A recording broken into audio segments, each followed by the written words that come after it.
Hello, ladies and gentlemen, friends and neighbors, and everybody in between. It is Thursday, it is 8:30, and that means it's time for It Should Be About Something. My name is Michael Smolik. I'm Jim Libby. And we are going to be your hosts for the night. We are going to be your hosts for the next part of the night. Yeah, so welcome everybody out there. Welcome to those who have joined us before. Slurpy Slurping, yes. Mocha, yes, that's right. Pavlov's dog. Kathy Tanner and Andrew are here, so we should slurp. I think we should we slurp immediately. Let us slurp immediately. Slurp, slurp, and...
Here we are. There we go. You didn't put any audio on the slurpers. Oh, we have to go back to home after we do slurpers. That's right. Ah. Okay, so we're back again. We're back again. Yeah.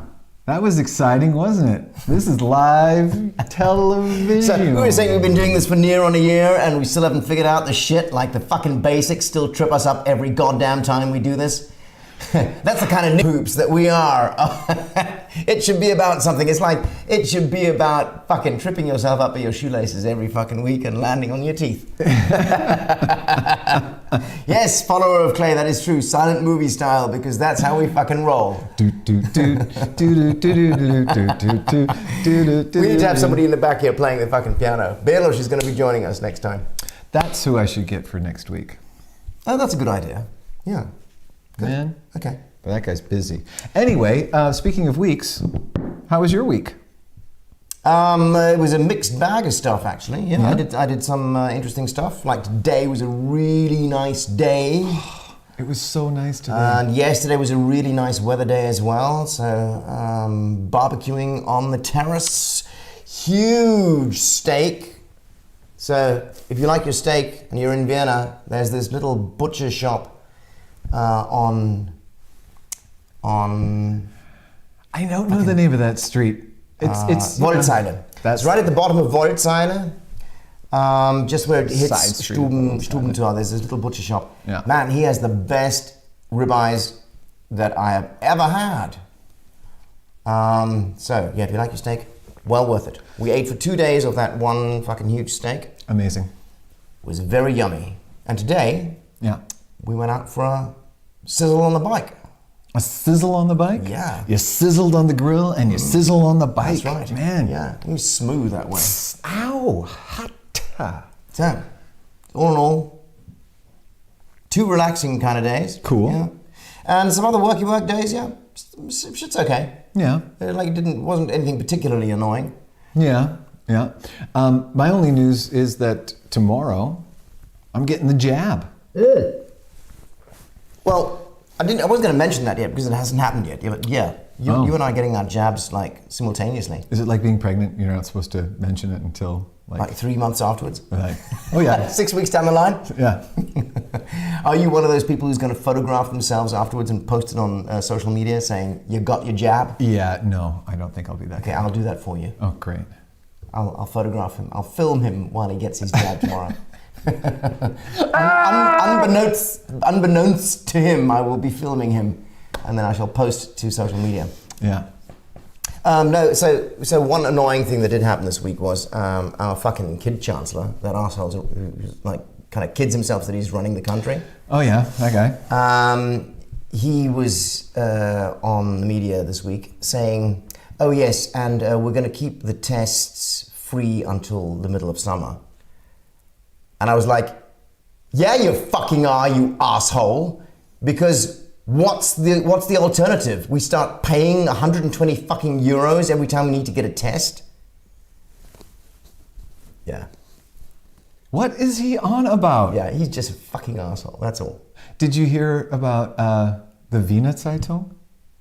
Yeah, well, because they basically don't like the Wiener Zeitung, and it's the oldest newspaper on the planet. It's the oldest newspaper on the planet. Yeah. It's been around for over 300 years, and it's 2 years ago, it became like an independent newspaper, But now, because of how the EU is having to put all of that stuff that normally gets printed in the Wiener Zeitung, the announcements and public, stuff like parliamentary stuff. Parliamentary right? stuff, that all has to go online now. Yeah. And so if it goes online, then I just heard that motherfucker said, the Austrian government is not in the business of keeping a newspaper alive. Yeah, except if it's a fucking boulevard newspaper that prints all his bullshit. Yeah, no, Yeah, fuck that guy. Yeah, Dang. Jesus. No, it's the newspapers that should be paying the government. Yeah. Apparently. Oh man. You know that sound when you punch someone in the face and it does that sound? Yeah. When I see his face on TV, I hear that sound. He does have a very punchable face, doesn't he? He's one of those kids you want to box on the ears as well. Like first you want to box him on the nose, then you want to box him on the ears too. Such a big target too. Yeah. Okay, so good. Enough of that. Jab pick or it didn't happen. That's true, Moko. I'm gonna pick this. I'm gonna pick his ass with the needle in it, and I'm gonna post it. I'm not sure that means what you think it means. But let's move on.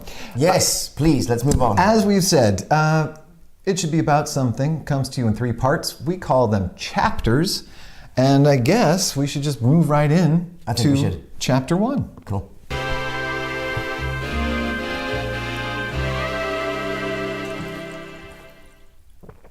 On drive-in movies. This is what we're talking about. So drive-in movies isn't really a big thing in Europe. No. But at least in like the middle of Europe, it's not a big thing. But it might be further south. Let's find out. So you're an international bunch. Tell us what your experiences with drive-in movies in Europe is. Yeah. When was your or wherever you are? What was your first experience in a drive-in movie? What was a favorite experience in a drive-in movie? Yeah, what you got? Favorite experience in a drive-in movie? I've had some pretty favorite I've had some very favorable experiences in drive-in movie. Like, I might not have been seeing much of the movie, but the experiences were favorable. Yeah. For sure. Absolutely. In fact, I'll say it this way. I don't think I've ever had a bad time in a drive-in theater. Not a one time. In fact... That is quite possible. I don't actually remember anything to moan about. In fact, I even had a good time in a drive-in movie theater that was abandoned. Oh, those are the best. Those are the best, man. All you need is a skateboard or a bicycle. Oh, fucking hell. Dirt bike. This place was crazy. My buddy Troy and I, Troy Bennett, who is a wonderful musician and photographer, and he and I, when we were young, we would drive around, we would go on adventures. We would start driving, this is in Maine where I grew up, and we'd flip a coin to see if we would go left or right. And we'd just keep going until we got lost. You're driving in a car? Yeah, we're driving in a car, listening to music and just trying to get lost and just go on some kind of adventure exploring. Yeah. And sober, obviously. Yeah. Sure. Oh no. Back in those days, I was very sober. Oh, okay. I made up for a lot of ground. I was sober for a very long time, and then I wasn't. Okay. In any case, we came across then one day an abandoned drive-in movie theater. It had been grown over. The big screen was dilapidated and half down. It was the kind of place that Did Brian... you go up on the screen? Well, you couldn't. It was the big screen was quite fallen down. It was the kind of place that Brian Adams should be doing a video in front of, right? And there were that song. Got my first real yeah, that's what it felt like. like. The five and dime. Yeah. Instead of played it till my fingers bled. Like black and white kind of thing. Yeah, exactly. Okay. And then there were all the posts everywhere, and then the very long house where the projector room would be, and the snack bar. Right.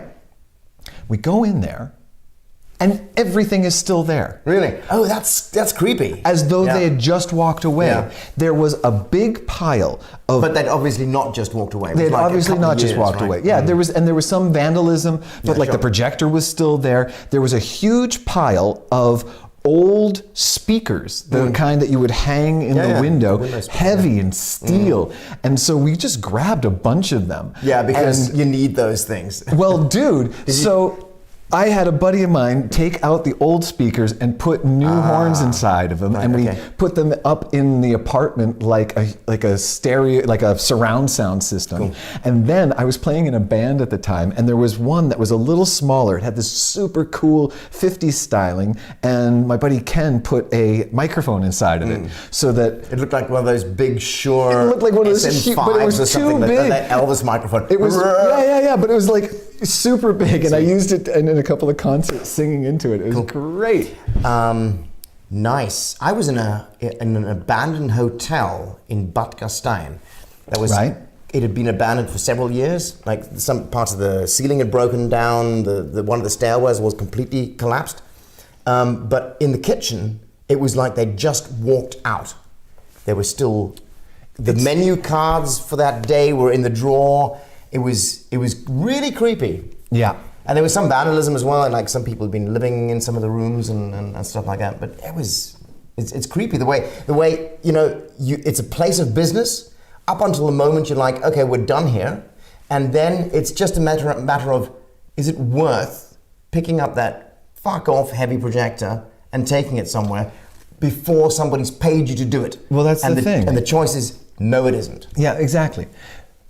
But those abandoned places, okay, so also when I was a kid, and I'm not proud of this, I wasn't proud of it then, I didn't like it then, it felt weird doing it, but my buddy Joey Joyner, who we've spoken about many times, like in the woods out behind his house, there was a house, and some people had lived there, but didn't anymore, or maybe they did, and we kind of broke into the house. And you vandalized it?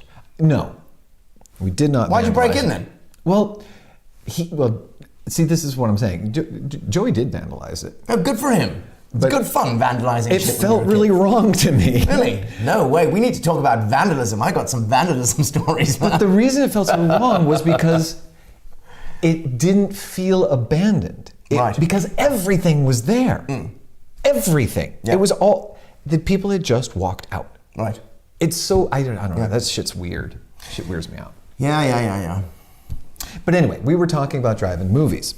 So, Andrew was saying that drive-ins were a thing when he was younger and then faded away until last year where they were popping up everywhere during the pandemic. Yeah, it's a great place to go and see a movie and, kind of do the social distancing. Yeah, exactly. So, I remember as a kid, my mom used to take us to the drive-in. I don't know, it feels like we did it a lot, but it couldn't have been. Well, it was a cheap way to go and see a movie. If you're like on a budget and you've got a big family. And you'd, put a couple of kids, put a couple of kids under the blanket. Yeah, exactly. And I remember we saw a double feature. of The Dark Crystal and E.T. Oh, right. That was an amazing I think double E.T. feature. might have been one of the last movies that I saw in the drive-in as a kid. Right. I do remember one of my first drive-in experiences. Okay. And it was a double feature. Mm-hmm. I went with my parents and my brother. And I don't remember, like, so it was a family movie and then like an adult late feature, right? And what my parents would do is we'd be in our pajamas and we'd go and see the kids' movie, Yeah, right? of course. And then we'd sleep on the back seat. Of course. And they'd watch the adult movie, right? And this is what I mean. You never have a bad time at a drive-in. And obviously I wasn't going to sleep. And I sat up and watched the second movie. And it was a movie called Scarface. Sergeant Clem. Sergeant Clem? Completely unknown movie called Sergeant Clem. Hey, can one of you slurpers out there get on Sergeant Clem? I went and found it. Yeah. It was an Italian movie. Okay. Starring Peter Strauss as this guy, Sergeant Clem. Might have been Sergeant Klemp. Yeah. It turned up differently. I think they might have changed it in the English. In the English version was Sergeant Clem, C-L-E-M, right? Right. But the Italian version that I found online is Sergeant Klemt or Sergeant Klemp, right? Sergente Klemt, right? Yeah. I didn't realize until I checked it this week, because I knew we were going to talk about drive-ins, right? That it was actually an Italian movie starring an American B-movie star. Right. And it'd been shot in Italian, and he'd been dubbed by some Italian guy, right? Yeah. And then the whole movie had been dubbed in English. Yeah. I mean, like basically all the spaghetti westerns were shot in Italian. Yeah. Right? So, and it turns out it's like this guy is in the Foreign Legion, and it's like started in 1920, and then it's in the Second World War in North Africa, and it fucking freaked me out. Right. It totally freaked me out. I must be just not 6. I was not ready for this movie, right? Yeah. And it left such an impression that I've never, ever forgotten the scene with one guy eats a scorpion. And the title of the movie, Sergeant Clem. I've never forgotten that. Wow. I like. It's a really, really impressive driving Il Sergente Clems. Yeah. Wow. The drive-in for me also was magical because of the intermission. Whether there was an intermission between Movies always used to have an intermission. And when I was a kid. And I love the whole let's all go to the snack bar. Let's all go to the snack bar. Or let's all go to the snack bar. Hang out by the snack bar and see who's and get there. something to eat. Right. Yeah. Well. And you got hope there's some some 14-year-old girl because you're good-looking 14-year-old girls, right? What's going on? Yeah, but the snack bar was amazing because you had. I love those the intermission animations, and sometimes there would be shorts, and there was some sort of life there. That drive-in movie advertising for the pizzeria or for the in-house burgers and stuff like that. You're thinking, wow, that looks super yummy. And of course it was terrible, but anything, if you can go to a place that smells of fried dough, is covered in electric light with little bugs bouncing against them, you know? And sausages without skins. It's like really dark red sausages without skins in hot dogs. Yum. It's like gold for kids. I would love to make that as a challenge. Let's have a bad time at a drive-in. I mean, sure. I think it can't be done. Yes, even in the rain, drive-ins are great. Yeah. Even in the rain. Even in the rain. I think one of the most memorable driving experiences as an adult was all 3 Alien movies that had came out. Oh, nice. Up until that point, in a triple feature. Right. So I think it started like at 8:30 or 9, and it went till 4 in the morning, right? And we hotboxed the car, so it was super fun. Love it. Were you with us when we did that? When we went to see Pirates of the Caribbean? Isn't it called Pirates of the Caribbean? It depends on where you grew up in the I classroom. never saw Caribbean. Okay. Yes. No, I in the don't think I Caribbean. was. And I think it was like the went to a third. No, it wasn't the drive-in. But we saw like the first one, the second one, the third yes, one, I've done and that. then the fourth one. It was I like think when I've done that. Yeah. The fourth one came out, and one of my favorite memories of this was it was just before the new one was coming out, and there was like a ton of people there in costume. It was the premiere here in Vienna. And the movie house, the Haydn Cinema, which is this wonderful cinema, and we love it. That's where the English Lovers had the premiere of our movie. And one of the young fellas that worked there, they had him dressed up as a pirate, and he had a flagpole with a big pirate flag on it. And Jolly Roger. yeah, exactly. And he was died for you. It's called a Jolly Roger. You're welcome. And so, back here. and he has this flag, and he's supposed to, sort of walk up through the audience and then come back down, waving the flag, going, "Arr," just to get the crowd pumped. And the crowd is pretty pumped, but the fella was just like really super shy, and just not into it. Like nobody else wanted to do it, and they were like, "Here, kid, you're doing this." And he's kind of going up, and he's like, "Arr." Those cheap bastards. They should have got an actor to do that. That's an actor's job. And then he's walking up, and the crowd is into it though. Right, and everyone's being really nice to him. Right, and he's slowly getting some confidence up. And as he's coming down, he was like, "Arr!" Like, okay, this is okay. Arr! But it never really sat with him. Yeah. And then toward the end of the movie, when fucking Orlando Snooze, his character, looks like he's gonna die. Yeah. It's like at the climax in the movie. And Orlando Snooze goes into the deep, and there was this kid who was dressed like him.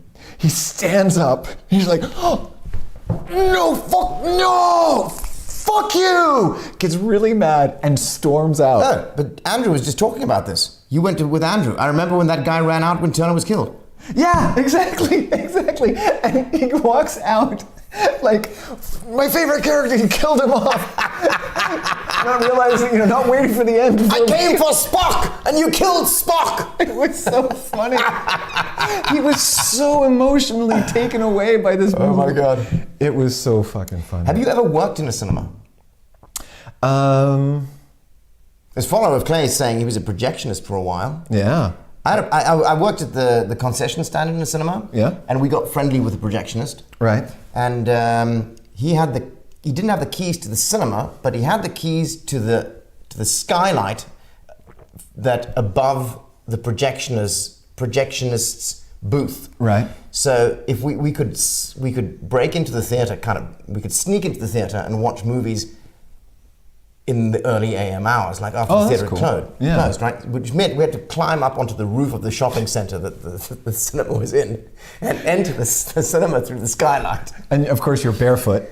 And we had to go out that way as well. Mud clods in your pockets in case any other gangs were coming after you. No, but I did work in an old porn kino here in Austria, in Vienna. Yeah. And there was this guy, this is way back in the day, and he started renting this old porn theater. And he got a bunch of Christian kids to clean it out and to renovate it. And I don't know if you remember, we did a couple of shows back in the day there. We did some movie-oki, and in any case, while they were renovating this place, two things were amazing. It was this beautiful old movie house that had been closed for a long time, and then it was a porn theater for a long time, then it was closed for a long time. And when they got in there, they had to clean it all out and get all the shit out. And they found two things of note. One was on the Kasse, so at the cashier, it was beautiful with wood and brass and glass with one of those little round things in the glass, all gorgeous. And hanging on the little speaker thing in the glass was a sign that said, "Ich komme gleich," which means 10 years ago. Yeah, which I think is funny because it was closed for so long, and also it was a porn kino. I'm coming in 10 minutes. I'm coming soon. I'm coming soon. Yeah. I'm coming. And the other thing that they found was in the office, there was like all these business letters between the distributors of the films and this place, but it was all written in this really beautiful, high German, very business German. But it was like, dear distributors at Familial Krasnikov, your product, Wet Sisters of Mercy 3 we were unable to play that in our establishment. We had to replace it with Bad Schoolgirls 2 and 7. We're hoping to get some remuneration for the Mongol. It was so funny. Please send us another copy of Golden Shower, motherfuckers. Yours sincerely, hochachtungsvoll. It was so beautifully written, and just these horrible porn titles. Yeah, great. Oh, it was so great. Porn never got showed at drive-in movies. I don't think I've ever seen or heard of a porn drive-in movie. I don't think probably I've ever because seen it's porn visible. in a drive-in movie Probably because either. it's visible for miles. Yeah, that would kind of errege öffentlichen Ärgernis. Yeah. I really like the idea of people doing drive-in places or even walk-in, sit-in places in the city. With the prevalence now of high-powered beamers that are relatively cheap, people are putting them up on the library here and stuff like that. Yeah, like open-air cinema kind of thing. Yeah. I mean, that's even more established than what I'm thinking of. Just like guerrilla places. Right. Yeah. You know, I'd like to do that. I think that would be a really fun Beschäftigung in the summer, is to go around and just set up a little tiny kino. The concession stand. Sure. And when the cops come on, they're going to just fucking leg it. Yeah, just leg it, and we could watch part 2. We'll send you an SMS. Join our WhatsApp group somewhere around Elm Street. Yeah, and I could do the let's all go to the snack bar. I could do it live. It'd be great. Nice. Yeah. So we got 3 minutes to wrap up this drive-in thing. Okay. Have you ever been to the drive-in in Austria? I've never been to a drive-in in Austria. There is a drive-in in. I think there might even be 2 in Vienna. And Moko, was saying that in Kriau there might be one in Kriau, and I think was that you, Moko? You might be right about that. If Bryan Adams would sing at an autokino, I would go. You know, I think autokinos are a great place for concerts because, you know, you can sit on the hump and there's it's all ordered. It just makes it all so visible. You've got speakers all around you. You've got speakers everywhere. I think it's a great place for a concert. Oh, I was going to say, so you've never actually been on the screen? No, at the abandoned one, no, we couldn't get it. I was surprised what the screen's made of. Like, I don't know what I was thinking, but I remember being surprised the first time I climbed up on a drive-in screen that it was made of metal. Right. That surprised me. I wasn't expecting it to be made of metal. It was just made of like sheet metal. It was a bit, yeah. Well, I've got a really nice Feuermauer at my apartment that I could project onto, and we could have an outdoor cinema experience. Yeah. Maybe Mr. Perkins can recommend a high-powered beamer. A high-powered, good at a low-powered price. A high-powered beamer at a low-power price. And then we can do an Isbaz summer special, Kino at Jim's. Yeah. I don't know what the hell you're talking about, Kathy. You sang a song on Dennis Kozulu's lap. That sounds like a whole topic there. That sounds like a whole fucking Isbaz. Yeah. We can get into that can of worms at your leisure. Pretty good. Groß Entersdorf. Yeah, Groß Entersdorf. That's right. Entersdorf. Yeah. I like Groß Entersdorf. Yeah, that's the porn drive-in. Groß Entersdorf. Yeah. Metal is easier to maintain outside. Thanks, Andrew. Thanks for that, Andrew. I did kind of realize that. It was also a bit disappointing that it was rusting. It was rust. There was rust on it, and it's like all those details. There's lots of things that you don't actually see details on when you're when you're using them at the distance that they're supposed to be used at. Right. Then when you get up close, you're like, oh, fuck, there's bumps in this screen and there's bits of rust and they replaced a bit here. Yeah. Yeah, you don't want to look too close. Sure. It's like so many things. You don't want to look too closely, you might be disappointed. Yeah. Machado coming in strong here at the end. Kiss and cuddle. Drive-ins were great for a kiss and a cuddle. Never mind the movie.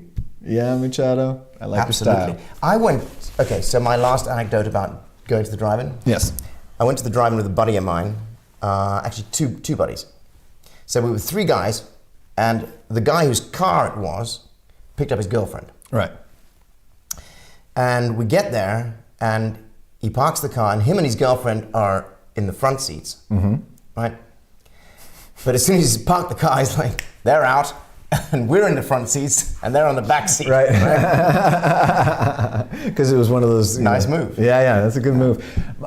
When my mom used to take us to the drive-in, for a while we had a station wagon that had a way back. You know, the way back. So you had the back seat, and then you had this third seat that was faced backwards, and so we could all just sit in the... Déjà vu. Yeah? We spoke about this Did on we? Isbaz. Oh, maybe. We got no news Because stories, we were talking man. about, I think we were talking about cars we've driven in or something like that.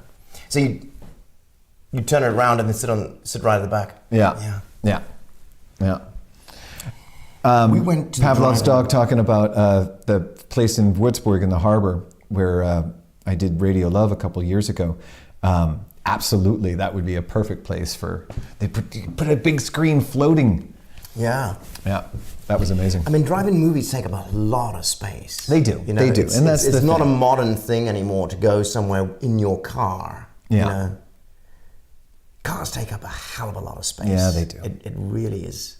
They do. We need to change this whole thing about cars. I know we have to change the thing about cars. One but thing what about are we cars. gonna do? Yeah. So I remember one time going to the drive-in, and it was me and my brother and my mom, and we were, skint as we were often, and it was my grandfather's car we were going in, and the brakes weren't working, and so we're parked on the hump, right? But the brakes won't hold. My mom's like, "Fuck." Okay, we're driving back and forth, and then she got it in a spot and she put it in the first gear. It's like, unk. The car's like on the hump like this. Okay, good. We're good. Just turn off the engine, we'll be fine. Just let it cool off. Let the dishes soak. It'll be fine. It'll be fine. Well, I think we did it, Michael. That was chapter 1. That was chapter 1. I think we got everything. I think we did get everything, and now we should just move on to chapter 2. Boom.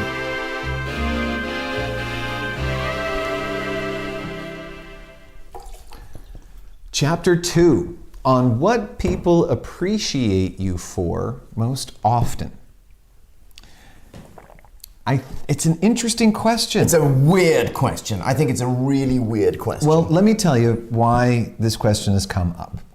And then I will pose this question to us all.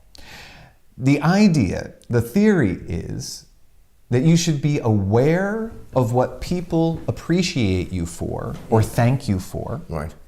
Because that is the thing that is a talent of yours. Right. Or that is something that you are strong in. Right.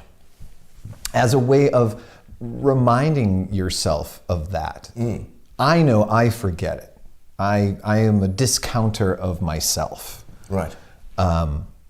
It's very easy for me to say, it's fine. Yeah. So I just thought it might be nice to just do this sort of reflection, Right. and see if we can find things.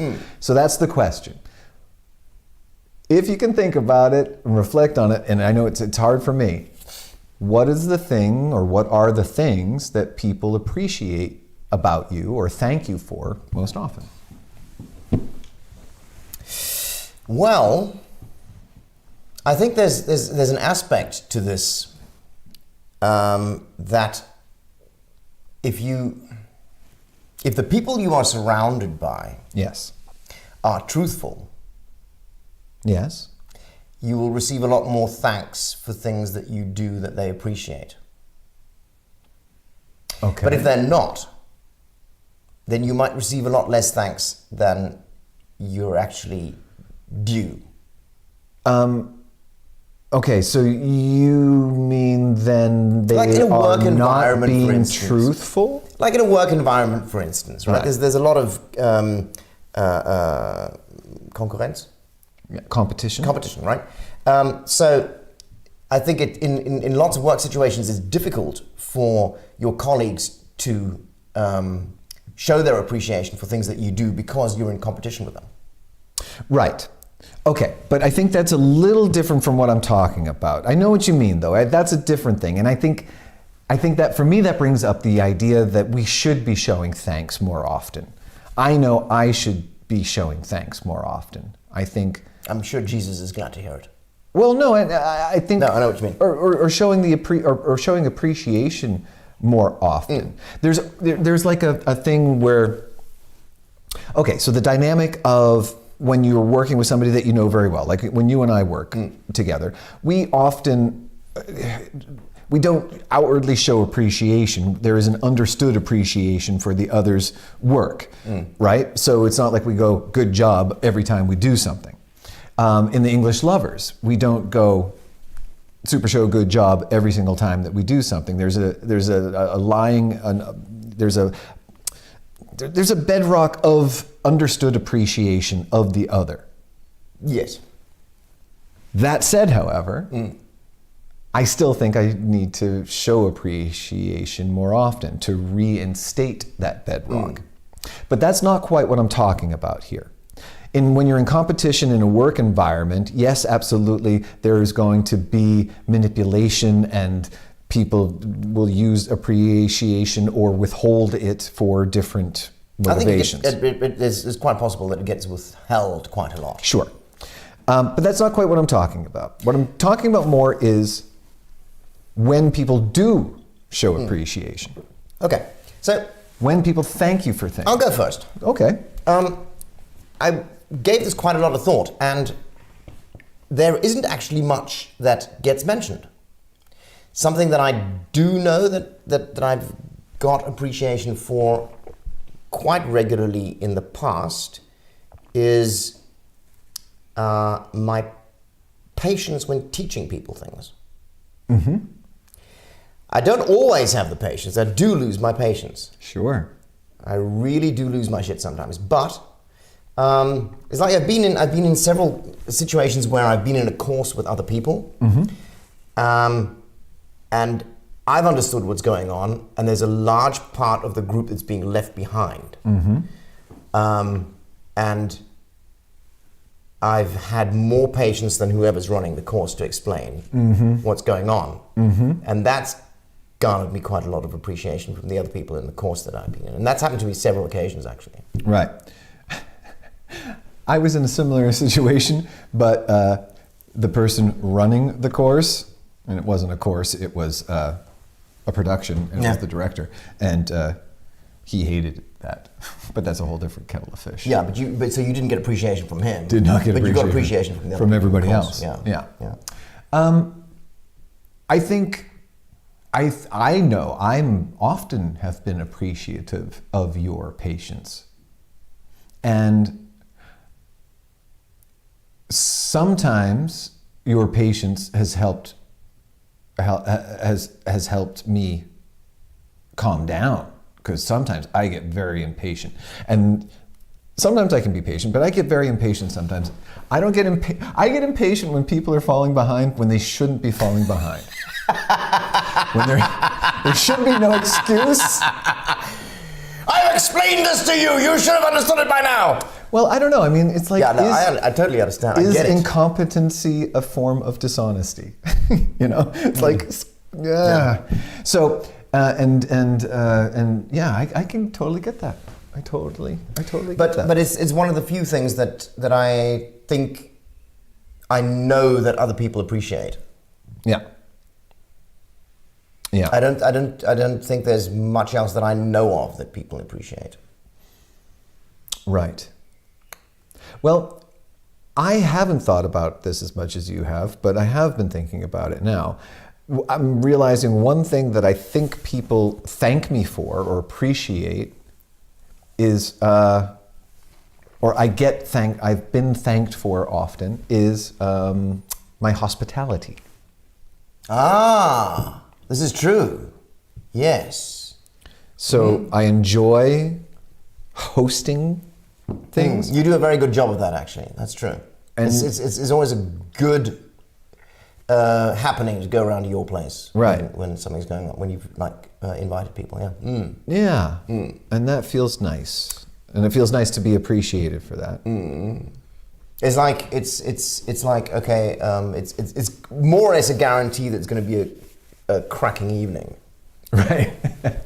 Well, there you go. Yeah. Dang. Yeah. Dang. I'm going to get Uncle Jim on that. Yeah. Verena is in the house. She's waving with. I thought for a very short moment that you might be clapping, and then I was going to think, how does she clap with one hand, but she's only waving? What is the sound of Verena clapping? Because it's just one hand. Yeah. All right. Wave to the screen, Verena. Everybody, wave to Verena. So, and that is something that it feels nice when you get appreciated for that. So actually, I want to ask you, Pavlov. Do people actually say that they appreciate the fact that you lend a hand, right? I mean, obviously things are going to work a lot smoother, and you know, if you're working in a team, it's just easier to do all the things that need to be done because otherwise the team is going to be lagging behind. So the question is, do the people in your team say, yeah, well, thanks for taking care of the mice? Well, I think that's exactly what she's saying. Yeah, is that they do that? Yeah. All right. Yeah, and that's what she gets thanked for, and I think that for me that would be something, you know, to realize. Okay, if people thank me for that, then that means there's a talent of mine there. I have an eye for the field, or I see that there's something that needs to be done, and I'm willing to just go and do that. Yeah, and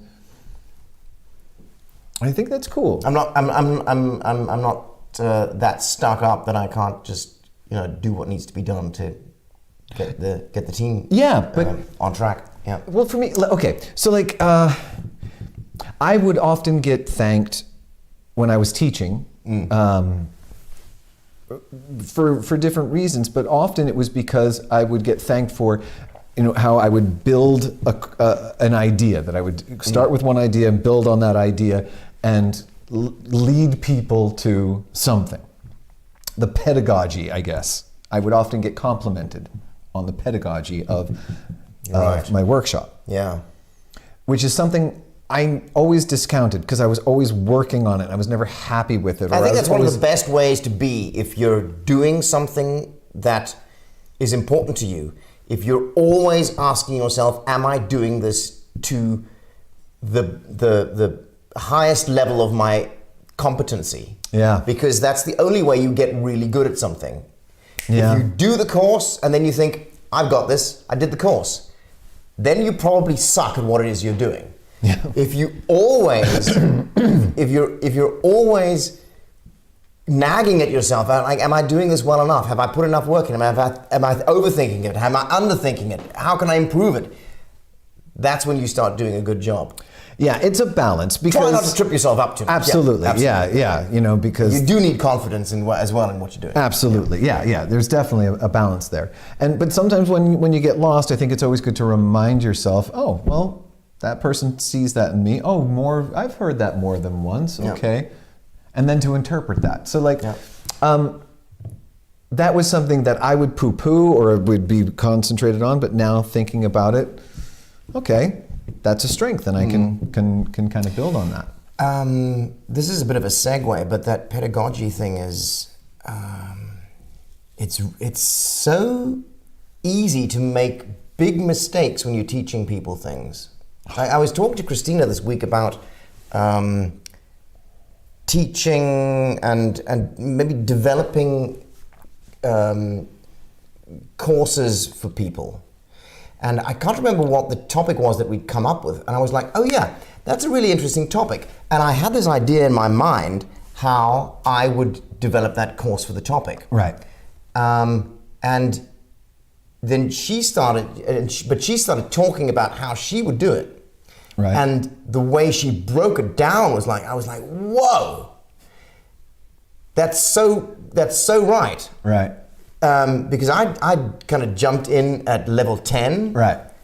And her first idea was like way down there at this very, very basic step. And I was like, yeah, wow, that's where you need to start on that, right? Yeah.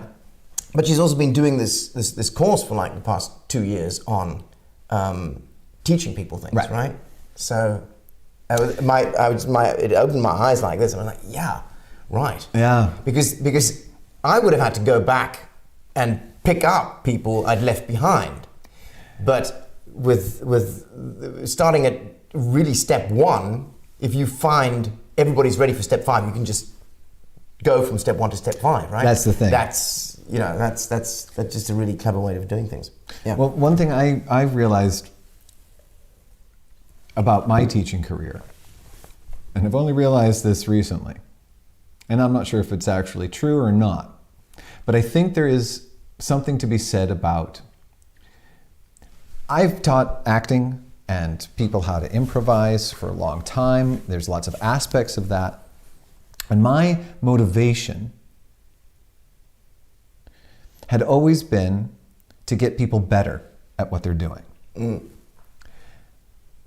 But I'm realizing now that I did that in service to the art. And instead of helping people get better in service to the artist. Right. Yes. Not one-to-one, but pretty close. Okay. Because I think, for example, acting training is all about getting someone to become themselves, right? To have full access to themselves. Yes. Yes.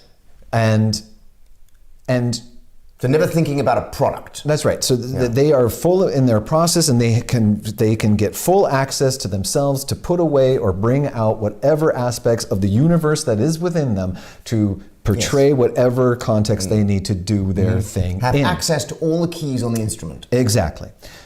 So if that's true, then the idea would be whatever that person is, wherever that person is, then that's what we should be doing. But we do it, up until now, we do it because, or rather, I put it, we're doing it in service of art. Because we're trying to get somebody to do that so that they can create art in this space. But nowadays, that space for art, which used to be theater, television, film, is now graying out. Because you could have a career on TikTok, you could have a career on Instagram. And those artists, those people, still need to get access to themselves. And so I think that for a long time, I wanted the artist to get better so that the art form of which I had a stake in would get better. Right. But now I think I shouldn't be doing it in the service of the art, because the art changes.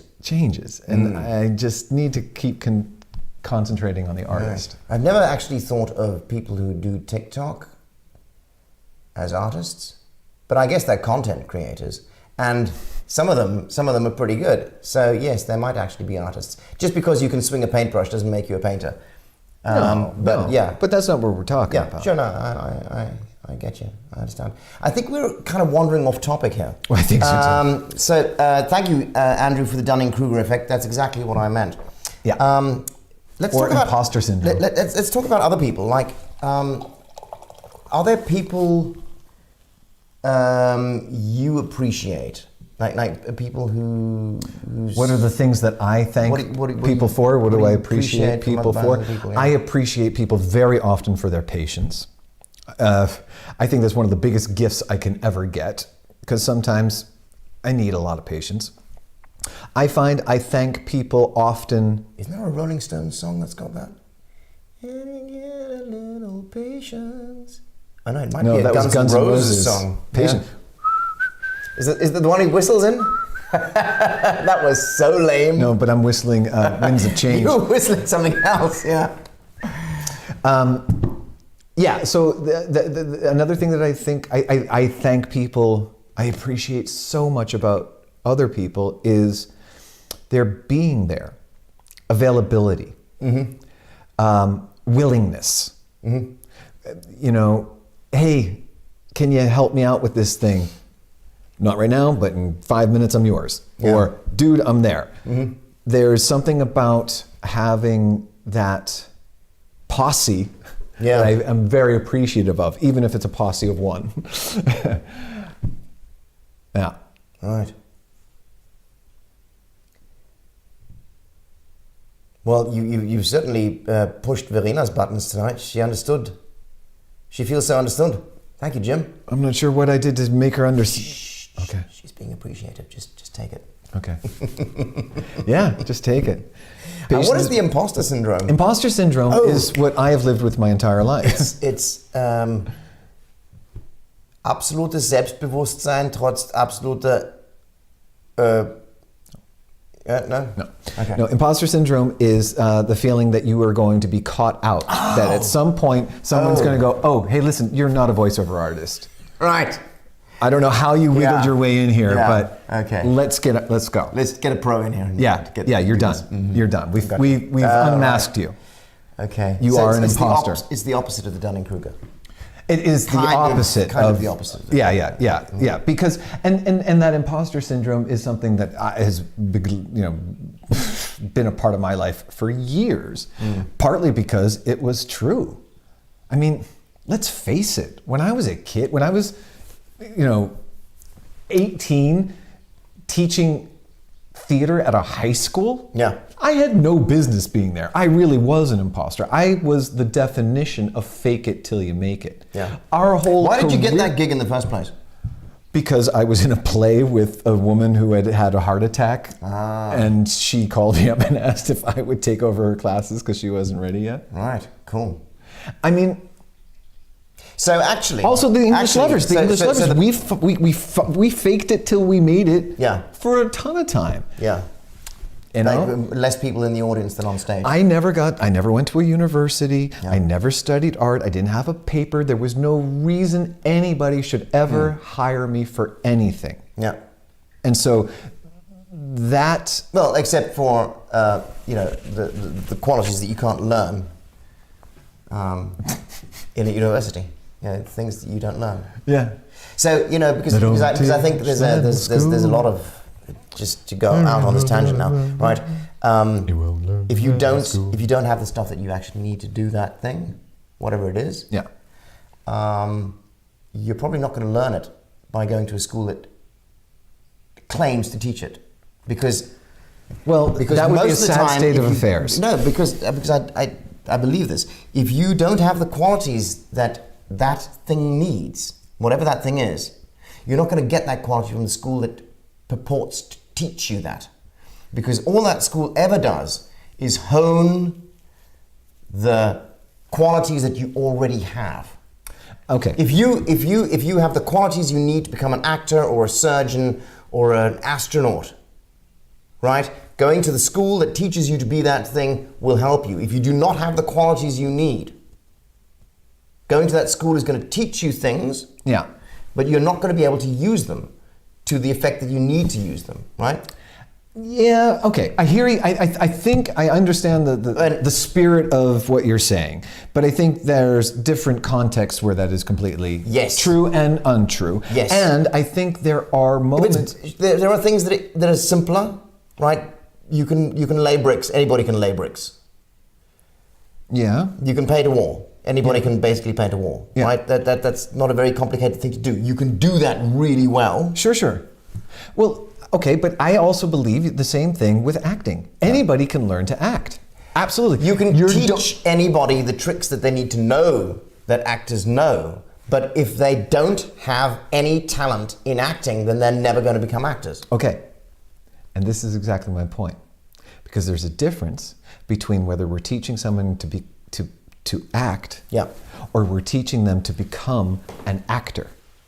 And that's where the difference is. Are we doing it in service of the art, or are we doing it in service of the artist? I'm not saying that somebody who is not an actor cannot benefit from learning the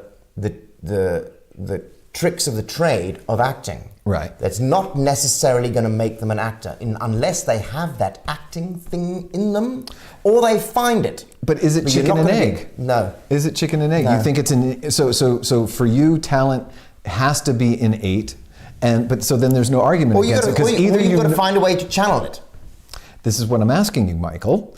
Either it for you, then it has to be innate, because either it gets discovered, or it's already present, and I can't get down with that, because I mean, insofar that, for example, the way your body is built is also going to help you out. So if you're built like a brick shit house, you're going to be, if you're built like Mr. Perkins, odds are you're going to be a football player, or you might be a bouncer, or, you're going to go into something like that. If you're built like a Barbie doll, it's, there are. You're not going to become a fireman.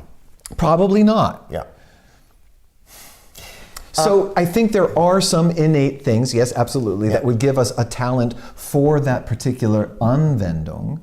But that's my whole point, is that if we said you have to have the talent, you have to have that je ne sais quoi to even be considered, then I think there's a lot of actors out there that would never have any work, and a lot of good actors out there that would never have work. There's a time when you find these things, so you need to be able to channel that, or you need to find that in yourself, and maybe people can help you find that. I think there's a point in your life where you are ready for certain things, where you're ready for certain challenges, or where you're ready to open yourself up to certain things, okay? If you want to become an actor, and we're just using this as an example now, right? Yeah. If you want to become an actor, but you have not found that acting button inside yourself, if you've not discovered that acting cell inside yourself yet, you will not become an actor. You will be someone who has learned those things, you've learned technique, but you are not an actor until you have found that thing in yourself where you can apply that craft so that it becomes an art. Up until that point, you're just applying the craft. Okay, well then I think this is where we'll come together, because then I think exactly that is what the entire process of learning the thing is for. Of learning acting is to find that. And then in that case, then the talent is innate, and that means the talent is in all of us, and it's just about how long do you want to search for it. Do you find it right away, or do you have to search for it further? Sure, but I also think there's times in your life where you're ready for this, and there are times in your life where you're not yet ready for it. Well, they say the student finds the teacher, right? Sorry, talent. No, hang on. Machado was saying, my family wouldn't believe this, but in my work, I'm appreciated for being informative, funny, and patient. So, you must be doing something right. And you know what? Our families very often don't get to see a large portion of the real us. We wear so many hats in life, and we're constantly changing them for different contexts. We're code switching all the time. Absolutely. And they always see you through that filter of who you've always been. I like what Moko said. I'd be dead without patient people. Without patient people, I'd be dead. I would have got shot as a kid. I sometimes think about that when I meet like a really grumpy asshole old person. I often have the thought, how the fuck did you make it this long before somebody took you out? You should, by all rights, somebody should have just fucked you up, because there's no way how have you gotten through life this far with that fucking attitude, man?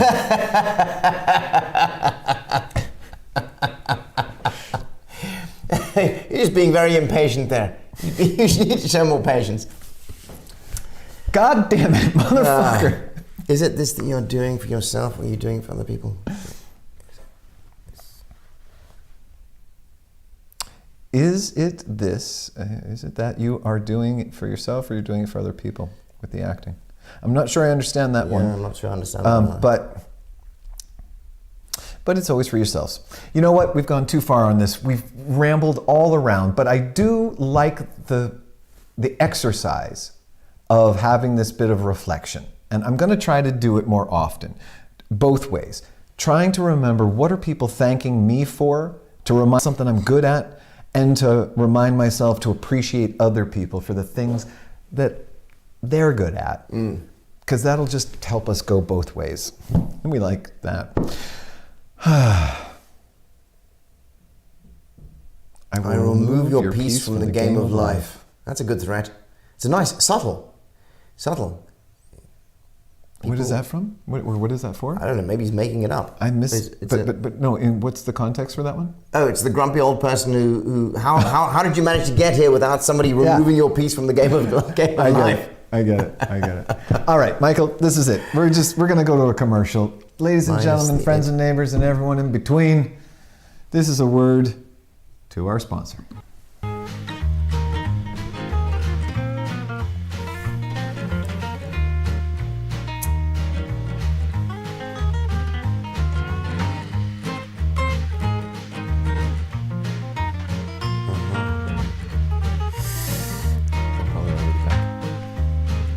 Okay. You think? Yeah.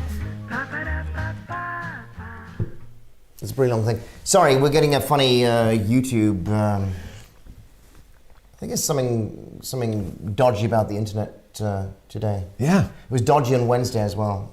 Super weird. We're having problems. Well, But nobody's complaining, so, fuck you, YouTube. that was our commercial. And next week, we'll often, at this moment, we'll talk about what's happening next week. Next week, Michael has a concert. It's going to be online. And live. And it's going to be happening next week on Thursday at... Theater Drachengasse Bahn Co. And it's going to be at what time? At 8 o'clock. At 8 o'clock. 8 o'clock till about 9:30. Right. And you'll be able to see it online. Well, you can go to Drachengasse or Eventbrite and put in Michael Smolik, and you'll get... Maybe we can get a link in here? I'll see. Maybe I can put up a link. So. All right. Yeah, or maybe if somebody out there has a link for Michael's show. So I would highly recommend that you all go and watch Michael's show. Thank you. And I appreciate that. Well, you're quite welcome. And but if you couldn't give a shit about Michael and his music, then you can come and hang out with me next week, because I'm going to be all alone on It Should Be About Something. Yeah, you think. But what I mean is, by alone, I'll be alone with somebody else. I'm going to have a special guest. I don't know who that special guest is going to be, but I'm going to find one between now and next week. And we also will be not doing it at the studio. We'll be doing it somewhere else. It won't be at Isbaz HQ. It's not going to be at Isbaz HQ. This is Isbaz HQ. Isbaz HQ. ISBAS HQ. Yeah, it's like Man from Uncle. Isbashk. Isbashk. Men from Isbaz. Right, and so I don't know where or how it's going to happen, but it will happen. It will. I'm counting on it happening. It will happen. Yeah. What do you say? Shall we hit chapter 3? I think we should. All right. Then this. You want to do it? Yeah, I'm going to need bigger writing on this. Okay.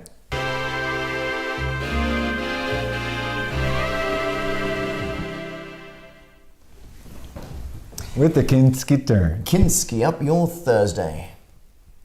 So, on saying yes. It's interesting because we kind of segued into the saying yes thing already. I was thinking we were talking about pedagogical stuff there before. But okay, so the idea here is we're talking about saying yes. Let's ask the chat. Yeah. When you think about saying yes to opportunities, saying yes to challenges, saying yes to whatever it is, how has it worked out for you? Is it good? Is it bad? Is it scary? Do you love it? What is your relationship actually to the concept of saying yes to things? Yeah. Right? Is it part of your way of life? Yeah, absolutely. Okay. We should talk about this. So What about you? We're the yes men from Isbaz. We are the yes men from Isbaz. The wild men from Wonga and the yes men from Isbaz. Yeah. I think you should go first on this. Well, I'm wondering how early I was a yes person. I think I have been most of my life a yes person, naturally. Yeah. I mean, who's to say? It's very hard to know. But I think I was generally open to the thing, whatever the thing was. And like exploring with Troy, you have to say yes to it. You know, you have to accept the thing. I think in general, I am very journey oriented as opposed to being destination oriented. You know? Okay. I'm a little more on the, well, let's see what happens rather than let's follow these steps to get to this goal. And I think I have been that way most of my life. And so saying yes, before I understood about it theoretically, you know, by when we started working with improv. But I think before that, in general, I think I was a yes person. Wouldn't you say that most kids are actually yes people? No. Kids, of course, are constantly exploring. Absolutely, yeah. And so they're saying yes to the experience in that sense. But kids say no all the fucking time. Have you ever actually tried to play with a kid? They are controlling motherfuckers. It's like you sit down with a kid and there's like a couple of toys there and you're like, oh, what is this for a doll? That's my doll. Give it to me. All right. You can't play that game You can play with this one. Uncle Jim is playing the game wrong. You say hello and okay, all right. Controlling little shits. There's no childlike awe in their bullshit. Yeah, but you want to be worshipped for being an adult and showing them how to play. But no, I don't want to show them how to play. You need to say yes to their journey, man. You have to, because there's no way they're going to let you do anything you want to do. Okay, but kids interacting with adults is a different kettle of fish, actually. I think kids interacting with other kids is more like a... But I think saying yes is very important. Now, of course, everybody in the chat is talking about saying no. I will say this. I think saying yes is very important in life, but a career is made out of the times you say no.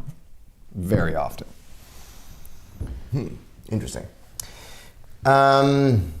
I think that a lot of unhappiness comes from not saying yes to things, but not learning to say no to things that you need to say no to. There's a big difference between saying yes and saying no. That's right. I think we need to learn to say yes to things that scare us. Absolutely. Because if it scares you, it's probably the thing you need to do next. That's right. Which but sucks. learning to say no to things, like a lot of the time when you should, it's not actually a case of saying yes. Because you don't want to say yes to being abused by your boss. Of course not. Or your family or whatever, right? No. And those are the moments when you want to say no. That's right. When we learn to need to say no, right? So actually there's two things. You want to train yourself to say yes to opportunity. Yes. And you want to train yourself to say no to other people using you or to bad situations. Absolutely. Right. Absolutely. You know what I love to say no to is when you're trying to come up with the next time you're meeting with somebody. You know, like the meeting is like, okay, so what about Tuesday the 4th? And as soon as somebody says, I can't because, I'm always like, no, I do not want to know about your because. Because just say no. Just say no. I can't. And don't ask me why. Don't tell me why. And don't tell me why, and don't ask me why. Because I got this really important thing on Tuesday. That's much more important than you. Fuck off! I don't care. At 2:30, like I'm seeing my doctor for my proctologist. It's like, yeah. I'm getting therapy instead of seeing you. Yeah. Tuesday at 2:30. Yeah. So that's a song. I'm getting therapy instead of seeing you. Tuesday at 2:30. It's like a 40s swing time song. Oh, I can't do Tuesday. How about never? Would never suit you? Would never be okay? I think I've actually used that. Yeah. If you try to find a date for too long, and the people you're trying to find that date with for too long, like they're really annoying you, and you couldn't give a shit anymore. It's like, why don't we just call it? Yeah. We're done here. Let's just move on. Saying yes can be very, very scary. And I think one of the reasons that we get so scared at saying yes is because it opens us up to change. And we as human beings, we hate change. Yep. We hate it. Yeah. And when we say no, then nothing can happen. Yeah. But it also means nothing good can happen. Exactly. Nothing can happen. New good things can happen. Yeah. Nothing can happen. So if I say, you want to go out with me on Friday night, and you say, no, then nothing can happen. Yeah. But if I say, you want to go out with me on Friday night, and you say, I can do Thursday at 2:30. fuck you. Yes. You know what I mean? Something's going to happen. Something's going to happen, yeah. Absolutely. So, but that's the scary thing is death. And my little theory is that it has to do with our innate fear of dying. That it has to do with human fear of death, because that's the biggest change Is that like that any human can go through. The old man who wouldn't get out of bed because there were 1,000 reasons and he was scared of dying, and then the picture frame fell off the wall and hit him on the head and he died? I don't know that one. Yeah, I don't actually remember the details anymore. My mom used to say that. Well, it's kind of an interesting take on saying yes, right? Because the guy, he wouldn't get out of bed to do this, and he wouldn't get out of bed to do that, and he was scared of going out the door and all this shit. Yeah. And so he never lived life, and then he'd spent his whole life in bed, scared of going outside, and then the picture fell off the wall, hit him on the head, and he was dead. Right. And he'd never lived. Right. Right. Right. Enjoy yourself. It's later than you think. Enjoy yourself. Life's a piece of shit when you look at it. Nothing will change as long as the pain of doing the same thing is less than doing something new. Absolutely. I've been thinking a lot about Danny Kahneman's book, Thinking Fast and Slow. Daniel Kahneman, the Nobel Prize winning social scientist, and about the idea of your system 1 and system 2 brain. The idea is that our brain, we have two brains. Two operating systems. Yeah. Basically. And it's not left and right, but it's kind of front and back. And system 1 is the bigger one. It's like a big hard drive. It's where everything is automated. It's where our pattern recognition is. Everything. We love system 1 because system 1 does everything for us. And system 2 is like a teeny tiny RAM chip. It can only do one thing at a time, and it's very muhsam, flash drive. tiresome. Exactly. And it's really slow. But you need that because that's going to knock on the door of system 1 to say, you got to change your shit, because we can become complacent. We can become so incompetent in our complacency, which is that same thing, that nothing changing because the pain of it. Changing our system 1 sucks, but we have to do it because otherwise... You know, how did we explain this before computers? Before we knew that you could update your operating system, right? Well, because I keep thinking of that. You know, I want every year I want to update myself at least once. I don't want to keep being Michael 1.0. Right? You know, you want to move on to 2.0 or 2.2 or 3.8. We want to move on to version 17. Yeah. Yes. And yes, Cleanomania, absolutely. Cleanomania, the excessive desire to stay in bed. Andrew, good job. And everyone else. You just got factoided. You're welcome. Factoided. You're welcome. You're welcome. Cleanomania. Let's see how long we can hang on to that. We can remember that next week. Yeah, but anyway, that idea is that it's so hard to change that thing because of the way we are as humans. And so we have to really unlearn it. Yeah. We have to learn to say yes to things. And that's often, in our work as improvisers or in the theater, in any case, to be open to offer, to be open to experience, to be open to change, to be open to. Well, you're not going to develop anything. You're not going to create anything unless you're saying yes. Yeah. Exactly. Saying no in real life is very important. I was just thinking about this because Philly Girl, you said yes, I don't want to, and I think that's really important because the situations where where it is imperative that you say no in real life, are the moments where you need to be saying yes to what you want. Because the thing you're saying no to is what society, the other person, your partner, whatever the fuck, right? Yeah. That's what you're saying no to, but you're actually saying yes to you, your vision, your life, right? Yeah. Oh yeah, I'm closer. I'm saying yes to me. Now he takes it away. Yeah, it's back. Yay. Say yes to life. Anyway. Didn't Wham have that on a t-shirt? Yeah, but wasn't it also Trainspotting?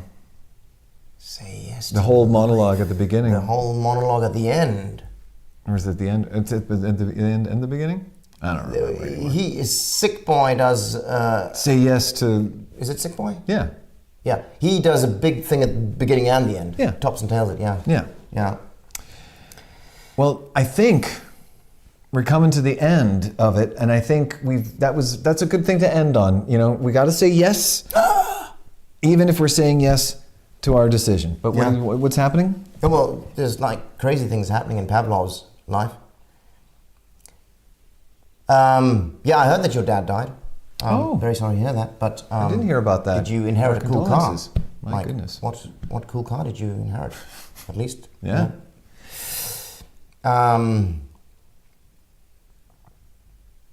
Say yes and say no. Be judicious. Consider your risk wisely. I think basically, if you think of it always as saying yes to what you want, then it's always saying yes. And saying yes, keeps you positive and takes you to places that you'd never think to go. Well, that was chapter 3. And we're coming to the end of Isbaz. We're going to come back next week, but before we go away, let's say goodnight to people in the chat. Michael. Yes, good night, Machado. Good night, Pavlov's dog. That's right. Oh, hang on. And the dog died too, Pavlov. What the hell? Oh, no. All right, let's have a drink for Pavlov's dog. Pavlov's dog. Pavlov's dog's dog. And Pavlov's dog's We're having follower of Clay's mead. Yeah, this is fitting. Hey, everybody out there in Chatland, thank you all so very much. We appreciate you. Yes. That you always show up. Yes. Wow. Yeah, you guys are great. We have to thank these guys more often. So, not a cool car, an old people car. No, wait a minute. You can't just say that. Tell us what kind of car it is. Come on. I'll be the judge of whether it's a cool car or not. I'll be the judge of whether... You hasn't driven a car in 17 years do not get to decide whether it's a cool car or not. So, here's to your dad, and to your dog, and to your new cool car.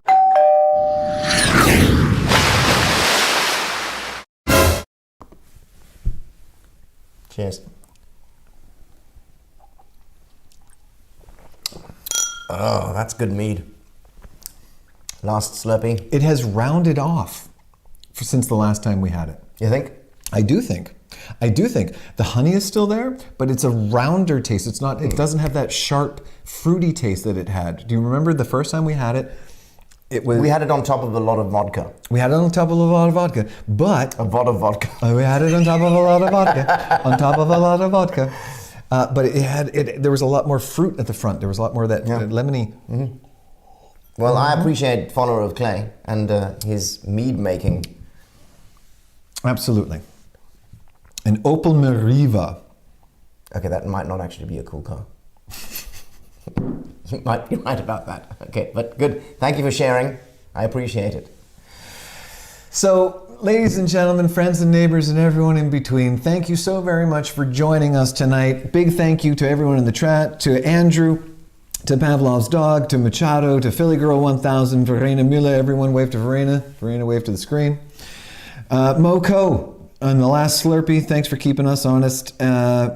We saw Machado, Follow follower of Clay. Thank you for this. Kathy Tanner Kathy was in the Tanner. house. Thank you, Kathy, for being there.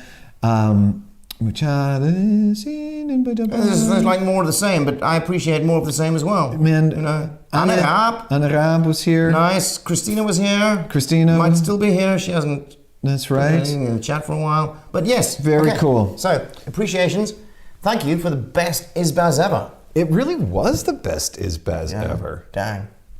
Shall we drink and hug it out? Sure. Bring it in.